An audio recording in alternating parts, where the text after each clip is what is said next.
Olá, torcedores são paulinos. Sejam bem-vindos ao canal Nação São Paulo. Se inscrevam para nos apoiar e para não perder nenhuma atualização do São Paulo, o maior clube do Brasil. Se inscreveu? Então agora sim, vamos à notícia.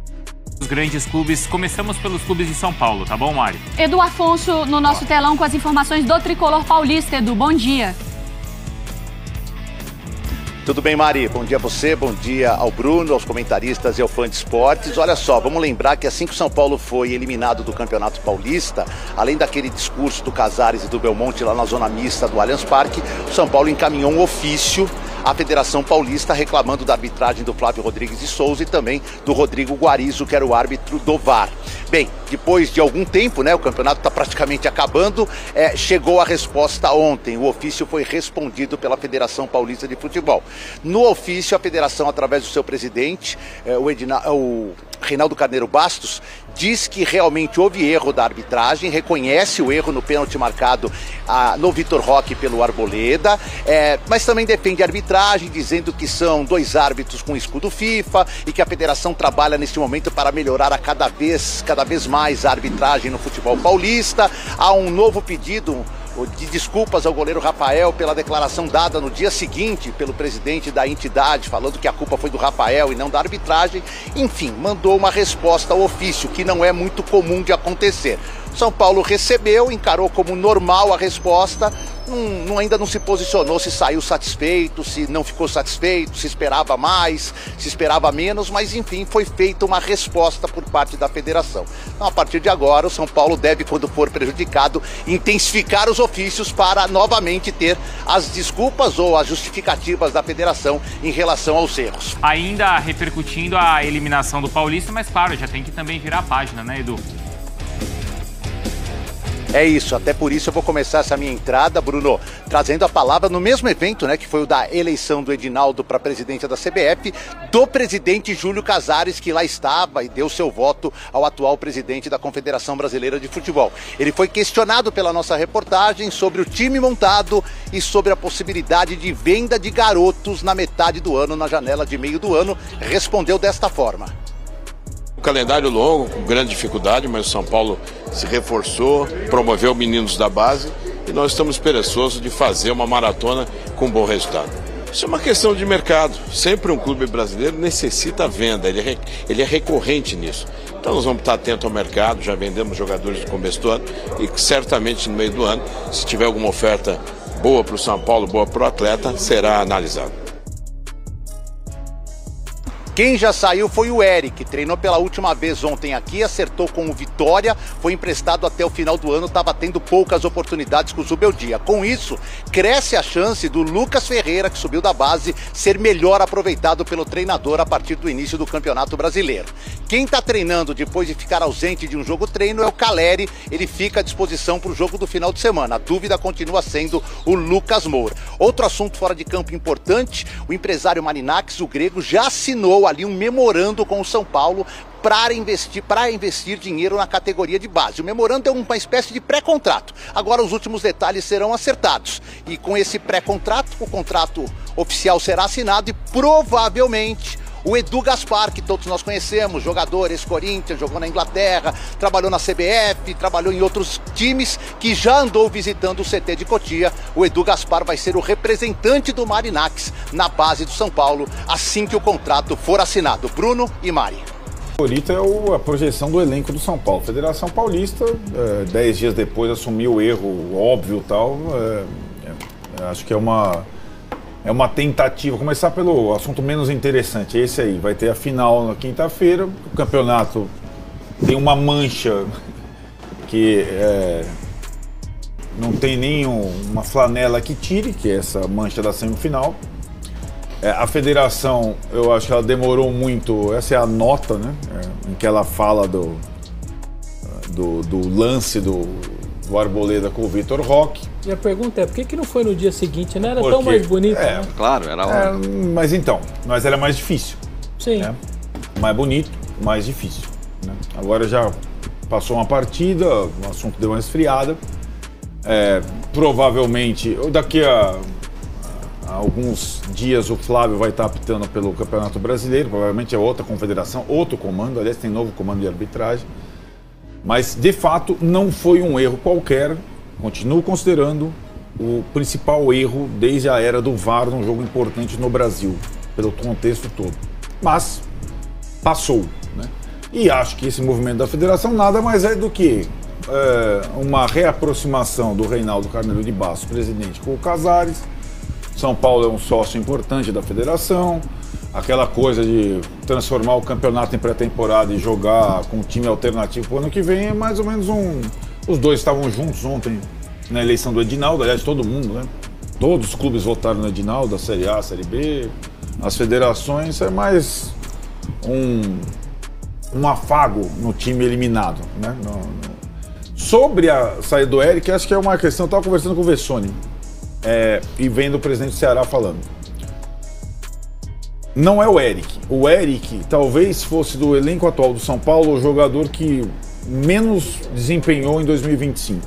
Jogador mais regular, não jogou bem nenhuma partida.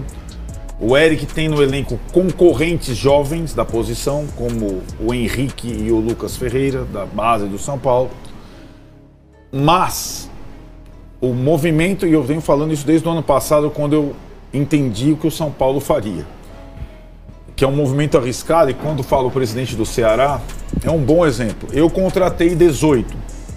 O São Paulo, com o Eric, abre mão do 18º. O São Paulo contrata 4. O São Paulo é o único time da Série A que reduz o elenco drasticamente e não reforça o elenco drasticamente. É um risco que o São Paulo está tomando para a temporada, tentando. Ontem eu e o Tirone estivemos lá no Morumbi para entender melhor um pouco a questão do FIDIC e tal. A frase do superintendente do futebol, a pergunta do Tirone foi direta. Quando o São Paulo começará a beber água limpa e terá uma janela de aquisições e não de dispensas? Ele foi taxativo. O Márcio disse o seguinte: se o São Paulo cumprir tudo que está proposto pelo fundo, não fugir das amarras, na janela do meio do ano que vem, a janela do meio do ano que vem, portanto daqui a mais de um ano, o São Paulo voltará a ser competitivo no mercado. Então o torcedor do São Paulo precisa entender que esse ano é penúria, e é penúria. Esse movimento de saída de 18 e entrada de 4 significa o seguinte: um dos 4 foi o Cédric. Estava lá, sem jogar, né? Foi num contrato de emergência, 3 meses. O São Paulo não pagou nada pelos direitos federativos, mas tem a renovação do contrato implícita se ele for aprovado. Foi aprovado. Para entrar o Cédric, tem que sair o Lisieiro e o Eric. Esse é o São Paulo. Nenhum clube está nessa.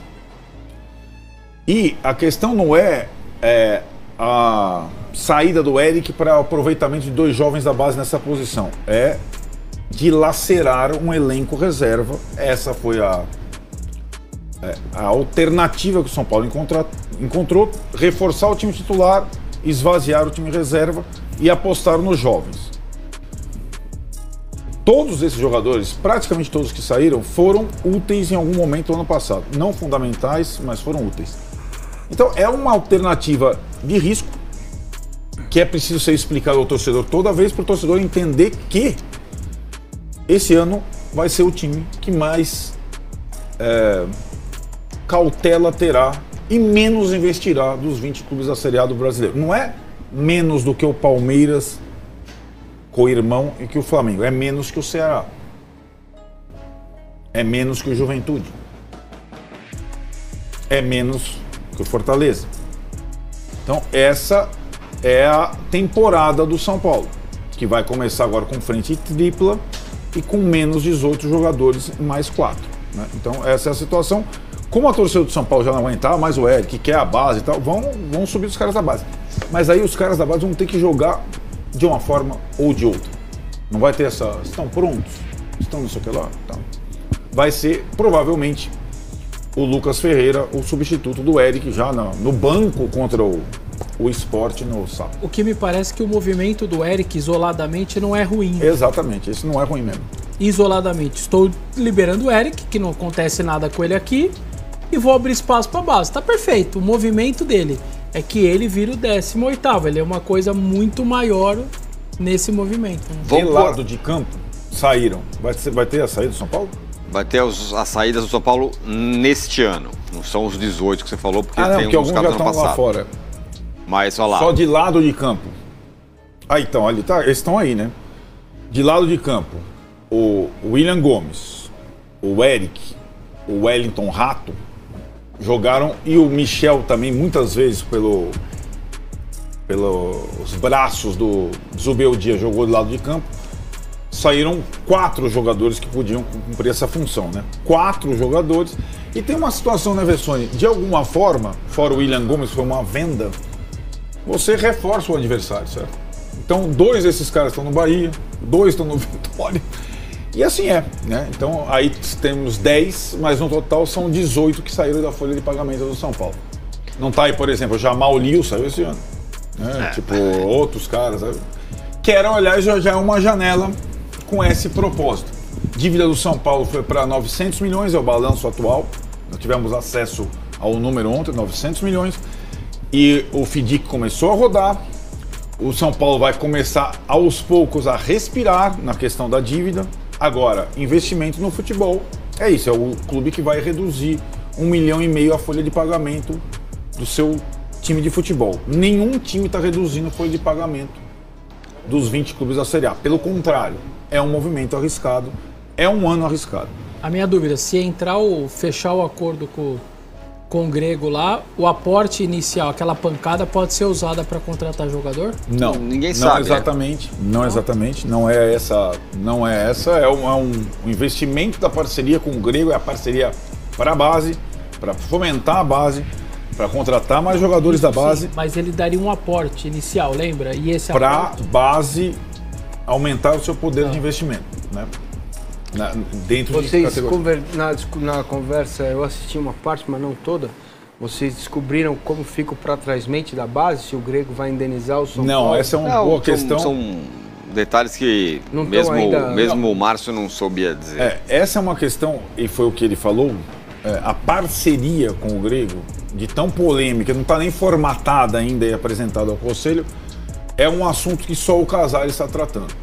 Ele soube falar sobre o FDIC, soube falar sobre as dívidas, sim, soube falar sobre... Eu achei interessante, eu achei um dirigente bem centrado, né? Bem diferente dos dirigentes de futebol, eu gostei da forma firme, como ele falou. E tem uma situação ali que me saltou os olhos, que me chamou a atenção, foi quando ele diz o seguinte, aliás, comparando a fala dele com a sua, quando você fala assim, nenhum dos outros 19 vão fazer, o que está embutido nisso, na tua fala? É o quê? Tá errado? Não. Tá certo? Não, é um caminho. É para fazer? Não, eu acho. Não deveria fazer? Eu ia perguntar isso para você, mas acho que é uma boa pergunta. Na tua fala. Não, eu acho que tem que fazer. Eu sou mais essa tentativa do que o calote ou de uma SAF. Entendi. É isso. Porém, é um risco muito grande quando você está na contramão dos demais. Uhum. Por que eu pego? Quando o Flamengo... O Tironi defende tanto isso que eu acho que ele tem que empunhar uma bandeira. O São Paulo está flamengando. Porque ele gostava de usar esse... Uhum. Porém, quando o Flamengo flamengou, o cenário do futebol brasileiro era muito diferente. O tipo de investimento dos muito rivais, menos dinheiro. muito menos concorrência. Uhum. Então é super arriscado. Então, acho necessário, mas arriscado. Pois é, mas a uma pergunta fala, se o São Paulo não faz seguinte, isso, faz o quê? Essa é a minha pergunta. Não, então não. Não é o momento, a gente vai continuar do jeito que está. O São Paulo continuou do jeito que está no último ano e aumentou a dívida. Foi o fundo, só para entender, porque parece que o fundo é o vilão. Isso, bom não ponto. Foi o fundo que impôs metas e resultados. Foi o São Paulo. Foi o próprio São Paulo. Então os caras estão sabendo o que estão fazendo. Isso me deixaria um pouco mais tranquilo. E é inevitável. O São Paulo fazendo isso agora, ele sairá na frente dos outros daqui 1 ano e meio. Gente, não tem... Desde que dê certo. Não tem como dar errado. Não. Se mantiver as metas. Se mantiver as metas, o time fizer uma boa campanha esse ano. Se o time não patinar. Se a parceria na base der certo, para fomentar mais jogadores. São coisas casadas. São atitudes, a meu ver. Tira a base que eu não entendi nada, eu não sei nada ainda. Ninguém sabe direito. Então, eu não vou dar pitaco. No mundo... então, o cara vai pôr dinheiro lá, eu sempre fico doido com essa história. O cara vai pôr dinheiro, eu vou pôr o dinheiro na mão do Vessa. E aí? Então, dinheiro. Não é que eu vou pôr o dinheiro lá e... É dinheiro, eu quero retorno. Como é isso? Como funciona? Então, vamos tirar a base, vamos olhar. Eu sei que elas estão interligadas porque no momento da entrevista ele fala assim: vocês deviam ter tirado uns trechinhos pra pôr aqui. Boa entrevista.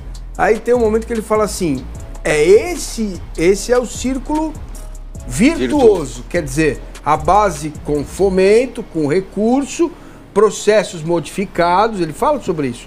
O scout, metodologia modificada, vai dar para você ter 200% de lucro em cima de um jogador médio, fora o extra classe, que esse aí o lucro é maior, ou não, se você está muito preso quando traz um jogador.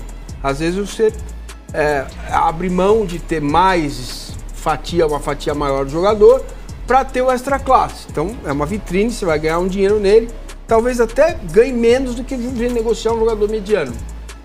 Esse é o caminho, não há outro caminho. Não há outro jeito. Essa é a discussão que se coloca. Você entende? O Corinthians vai ter que buscar isso em algum momento, porque não há outra saída.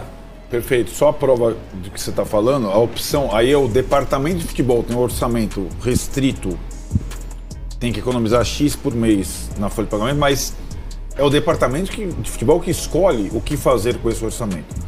Então, por exemplo, se o departamento de futebol de São Paulo não quisesse contratar o Oscar, talvez o São Paulo pudesse ter mantido 3 jogadores em vez do Oscar. 3 médios. Aí não teriam saído de 18. Foi uma escolha, é risco, é verdade. É uma escolha. Agora, eu também acho, nesse aspecto, eu não estou dizendo que eu sou contra, eu só estou dizendo que essa é a realidade. Quando você for comparar o que o São Paulo está fazendo com os demais. É uma atitude arriscada por um ano super complicado. Um ano de maior número de partidas num time de futebol, como todos estamos falando. Vai acabar 22 de dezembro. Tá começando agora, hein? Não é o Paulistinha, não. Tá começando agora a aventura, né? Porque lá em Córdoba vão estar uns meninos no banco, né? Vão estar os meninos no banco. Não vai estar o Rames no banco, não vai estar o Luciano no banco, não vai estar o Galopo no banco, não vai estar o Rato no banco, não vai estar o Rafinha no banco. Vão estar os meninos. É isso. É risco. É arriscado. É de fato. Mas assim, seria menos arriscado se o São Paulo tivesse mantido todo mundo que estava lá? Talvez até seria, porque no Brasil ninguém paga ninguém, vai andando aí, vai empurrando a roda. Entendeu? Tem esse lado. Tem esse lado. Não sabe. Não sei assim. A gente acha. O Vessani não concorda com isso. Mas qual o risco disso? O que é mais arriscado? O São Paulo passar esse ano aí que ele vai ficar com a corda no pescoço, ou o futuro do Santos? Ou o futuro do Corinthians? Para o São Paulo é diferente do Corinthians. Desculpa, Vessa. Se você mantém isso daí, também não está sendo suficiente, né? Os players estão muito mais fortes que você. Não, então. Né? Se você mantém do jeito que você está falando, o Wellington Rato. Exatamente, exato. Você não está tendo força, você ainda está. Você vai manter o Wellington Rato, mas você brigar com o Palmeiras e com o Flamengo. É isso, tá difícil já, entendeu? Sim. Dessa maneira já não tá fácil. No mínimo você tem uma alternativa para. É só para deixar claro, o São Paulo fez o ano que fez o ano passado com a dificuldade do segundo semestre. O São Paulo não pôde investir no segundo semestre. O ano de jogar quartas de final da Libertadores, chegar entre os 6 do Brasil, porque a questão é brasileiro. Copa, você tá com o time titular do São Paulo sem cara, é como você falou. Jogar 38 rodadas do Brasileiro para chegar entre os 6, com esse tipo de investimento, com esse elenco curto, é difícil. Se o São Paulo conseguir... Eu vi ele já fez os palpites do Brasileirão aqui, os potinhos. Onde está o São Paulo? Está na primeira parte da tabela ou na segunda? Não, tudo bem, mas São Paulo, para que conseguir Libertadores, zona de classificação, por ano que vem com esse elenco, só milagre. Só milagre. Só milagre. Se não tivesse contratado esses caras, Oscar, tivesse a turma do ano passado. São Paulo não contrata ninguém, não perde ninguém. O elenco do ano passado era suficiente para devolver o São Paulo a Libertadores, a 6 primeiros. Mas se você cai cedo na Copa, acho que se o brasileiro você sustenta bem. Mas você tem o outro lado que é cair cedo na Copa. O time do São Paulo titular, ele é mais velho, mais caro para ganhar alguma coisa. Então a mobilização... O que aconteceu quando o São Paulo caiu da Libertadores ano passado? Deprê total. Os caras nem passaram, foi o Corinthians, os caras nem cruzaram a rua. Mas ia ser muito diferente disso? O São Paulo ia ganhar o Brasileiro se ele tivesse... Não é ganhar o Brasileiro, é jogar na zona da Libertadores do Brasileiro. Tá bom. Então... O São Paulo não tem elenco para isso, hoje. Não tem elenco para isso. Não tem elenco para isso. Mas, é o que eu tô falando, se cai cedo nas Copas, o que é horrível, obviamente, claro, é óbvio. Mas eu digo, a semana de Sul-Americana e Libertadores, esses caras estão descansando. Não, sim. Você passa a ter um time para suportar o brasileiro melhor. Na teoria. Isso, porque cara, não se tá cai falando... cedo na Copa, os caras vão fazer o boneco do dia lá no Morumbi. Isso não existe. Isso tem a outra janela antes da segunda fase do arriscadíssimo, porque você hoje é bem arriscado. Eu entendo o ponto do Arnaldo. Eu acho que o torcedor do São Paulo precisa entender isso. Agora, foi bom o cara dar entrevista e acho que precisa mais comunicação. Sem dúvida. Nesse aspecto. É um ponto falho, porque o que não pode acontecer com o São Paulo, de jeito nenhum, é ficar flertando com o rebaixamento. Exatamente. É o meu pavor. Posso ser bem claro, é o meu pavor. Esses 12 jogos, exatamente, eles são mais importantes que qualquer um de Copa. Porque eu perguntei pro cara do Ceará, tá achando a mesma coisa, certo? Presidente do Ceará, assim que funciona. É assim que funciona. Nos últimos anos, e aí a gente, analisando o contexto do futebol brasileiro, arrancar bem te dá uma... A frase do Guardiola é... Segurança... Os 8 primeiros, 8 últimos você ganha e nos últimos você perde. Mas diferentemente do Ceará, o São Paulo vai estar jogando o quê na quarta-feira? Libertadores. Então, aí é que tá. Porque me parece que para o torcedor do São Paulo médio comum, o grande olhar é para Libertadores. Sempre é. Sempre foi. Para querer voltar a ser o que já foi um dia. Sim. Não é isso? Não, a Libertadores acho que é independentemente do que acontece. Ok, mas da fase, do momento. Para você voltar a ser o que foi um dia, é preciso que hoje você faça escolhas duras. Certo? Decisões difíceis trazem soluções para a tua vida. Esse é o ponto. Decisões fáceis, meu amigo. Você vai colocando tudo embaixo do tapete. Mas que é mais ou menos o que o São Paulo fez até aqui. Dentro do Não, vamos tentar aqui, vamos fazer não sei o quê, vamos tentar aqui. Vai chegar. Aqui vai dar certo. Mas não existe essa compreensão por parte do torcedor do São Paulo. Na cabeça do torcedor do São Paulo. Beleza. O time do São Paulo ainda é fortíssimo, o elenco é ótimo, saíram 18 bagres. E a molecada vai chegar amanhã e vai ganhar a Copa Libertadores. Fecha pra mim aqui. Vocês estão completamente enganados. Tá? Mas completamente enganados. Os meninos são bons, têm qualidade, mas veja o que aconteceu com o Tchoca. Bastou um descuido, já tiraram, não aparece mais em lugar nenhum, menino. Bom jogador. Então, acho bom você, torcedor do São Paulo, colocar os pés no chão, na realidade. Dou o meu pitaco sobre isso. Eu acho que essa é uma questão que a comunicação poderia poderia ajudar. Claro. Porque se o São Paulo não virar público e não explicar a situação, aí sim, aí vai achar que o time é bom pra caramba, que vai ganhar de todo mundo, vai ganhar do Palmeiras, do Flamengo, do Corinthians, que vai atropelar. Agora, eu não tenho dúvida que se a comunicação for boa e fala assim, nós vamos mais ou menos o que foi feito ontem, esse ano aqui vai ser duro pra caramba. A gente não vai contratar ninguém e para tentar chegar no ano que vem em melhor situação. Eu tenho certeza que a torcida entende. Eu tenho certeza. Me parece que a torcida entenderá. Foi um passo importante. Tanto que repetir a sua pergunta aqui. Quando? Porque existia uma assim, talvez no meio do ano já dê para... Não vai ser no meio do ano. Sim. Não vai ser esse ano inteiro. Esse ano tem nem na primeira janela de janeiro, e nem na primeira janela de janeiro. Tudo bem. Então, tudo bem. Mas beleza, é isso. Já está no norte das pessoas no meio do ano que vem. Se você tem esse norte, o seu objetivo é o mesmo do Ceará. Permanecer na primeira divisão. Tudo bem. Futebol brasileiro. Que seja. Sem correr. Né? A gente não faz isso assim, pelo menos as pessoas mais com noção, não faz isso em casa. Moçada, tá apertado de grana aqui. Não vou. Então hoje não vai ter restaurante o ano inteiro, não vai ter... não vai ter saída, a gente vai ter que dar uma apertada aqui. Beleza? Beleza. Se a gente sabe o que é isso, a pior coisa é o pai de família não avisar a situação e continuar gastando. Chega no fim, pessoal, quebramos, hein? Bom, a gente vai ter que sair daqui da nossa casa. Né?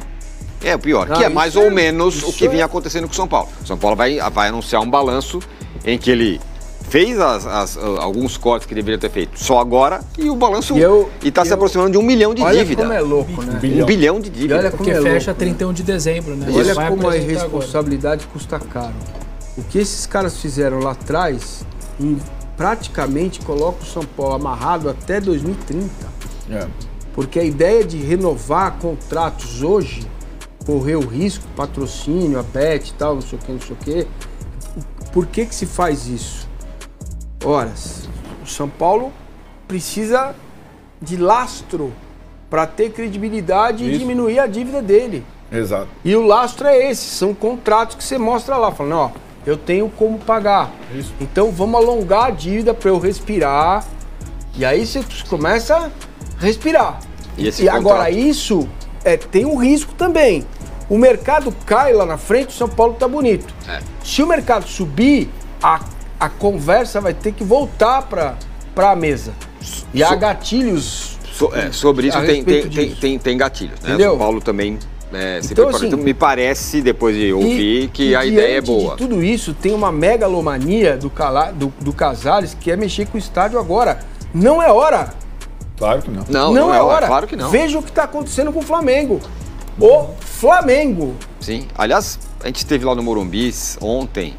Porque o estádio é velho, porque isso aqui é um estádio com um monte de coisa dentro, tem vida durante a semana. Deixa o estádio do jeito que tá. Depois você resolve. Depois mexe nisso, quer dizer, que são aqueles... Se eu não me engano, o Casares falou sobre isso. Ganhar um título importante, melhorar a base e a reforma do Morumbi. Título não, lá atrás, que era tirar da fila, lembra? Isso ele fez. Primeiro mandato. Segundo mandato. Equacionar a dívida com o fundo, reinventar a base, uma sociedade, projeto centenário, que pode ou não envolver o estádio, que não envolva o Morumbi. Olha, amanhã... O que você acha dessa notícia? Deixe nos comentários.